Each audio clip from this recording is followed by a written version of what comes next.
IMC Podcast Corner balik lagi bareng saya Leni Diandra, dan hari ini saya lagi ada di IMC Pulau Mas bersama dengan Dr. Ronaldi, spesialis jantung, subspesialis kardiologi intervensi. Betul ya dok ya? Betul. Oke dok, hari ini kita akan membahas sesuatu yang sangat-sangat menarik sekali, yaitu Fractional Flow Reserve atau disingkat jadi FFR. Ini adalah revolusi dalam diagnostik penyakit jantung koroner. Nah, tapi sebelum ke situ, ini tadi dokter kan subspesialisnya adalah intervensi kardiologi. Boleh diceritain nggak sih dok, intervensi kardiologi ini lebih ke subspesialis apa sih dok? Baik, terima kasih. Jadi seperti kita tahu bahwa bidang di kardiologi sungguh-sungguh luas ya. Jadi banyak sekali subspesialisasi di kardiologi. Jadi kardiologi intervensi ini khususnya menangani gangguan-gangguan di pembuluh darah koroner. Khususnya jika terdapat stenosis atau penyumbatan di pembuluh darah koroner, kita bisa melakukan tindakan minimal invasif non bedah.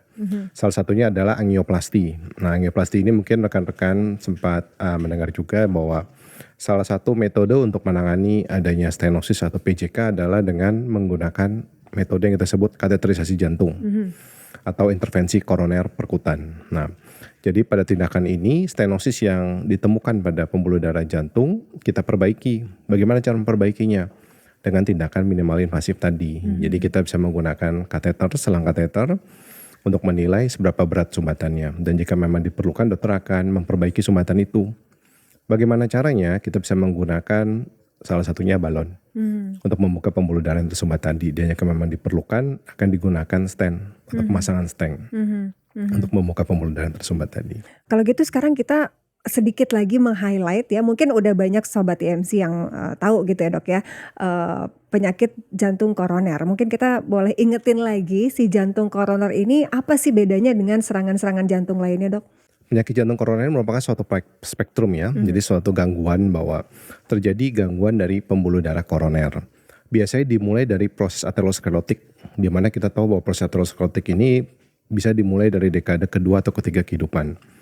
Apa aja faktor yang mempengaruhi terjadinya PJK? Jadi ada dua faktor secara umum. Pertama adalah faktor yang memang didapat atau sifatnya keturunan. Jadi jika ada anggota keluarga yang terkena PJK, risiko kita lebih tinggi. Lalu apakah memang ada sebagian yang memiliki dislipidemi kongenital atau kadar kolesterol yang tinggi yang sifatnya bawaan atau genetik? Berikutnya yang bisa kita cegah adalah faktor risiko yang didapat yang modifiable atau yang bisa dimodifikasi. Contohnya apa? Jika memang ditemukan sakit darah tinggi atau hipertensi, sakit gula, diabetes mellitus, atau mungkin dislipidemi ya. Jadi kita bisa melakukan lifestyle modification. Bagaimana mengurangi konsumsi makanan berlemak, tinggi kolesterol, tinggi gula. Juga jangan lupa berobat ke dokter. Karena semuanya ini akan mengurangi faktor risiko terjadinya proses aterosklerotik yang akhirnya menyebabkan penyakit jantung koroner atau stenosis dari pembuluh darah jantung. Nah, tadi kan dokter bilang ada faktor genetik ya. Nah, selain faktor genetik, tentunya gaya hidup juga akan sangat berpengaruh. Apalagi kalau misalnya kita udah tahu nih, di atas-atas kita itu sudah ada penyakit yang punya riwayat penyakit jantung gitu ya dok ya. Jadi tentunya kita harus bisa memperbaiki gaya hidup. Makanan seperti itu ya dok ya, rokok, stres gitu ya dok ya. Tapi sepenglihatan dokter, faktor pencetus yang paling banyak itu biasanya dari apa dok? Jadi dua faktor risiko yang memang memiliki dampak yang sangat besar ya. Pertama adalah faktor risiko yang memang tadi didapat atau sifatnya keturunan. Ini kita tidak bisa banyak memodifikasi karena itu biasanya sudah memang bawaan dari lahir, seperti faktor risiko keluarga ya. Jika ada keluarga yang terkena PJK, otomatis faktor risiko kita lebih tinggi. Tapi pertanyaan menariknya mungkin apa yang bisa kita lakukan? Nah, yang bisa kita lakukan adalah kita mencegah faktor risiko yang dapat kita modifikasi atau modifiable. Contohnya apa? Dari gaya hidup ya. Sekarang kan gaya hidup yang ini gaya hidup sedentary kita lihat.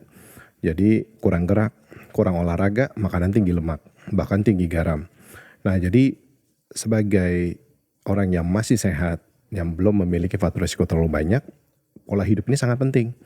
Kita harus rajin berolahraga, kurangi merokok, kendalikan stres, lalu juga jika memang terdiagnosa ada salah satu gangguan atau penyakit seperti darah tinggi, sakit gula, segera berobat dan minum obat yang teratur. Saya kira itu sangat-sangat bermanfaat.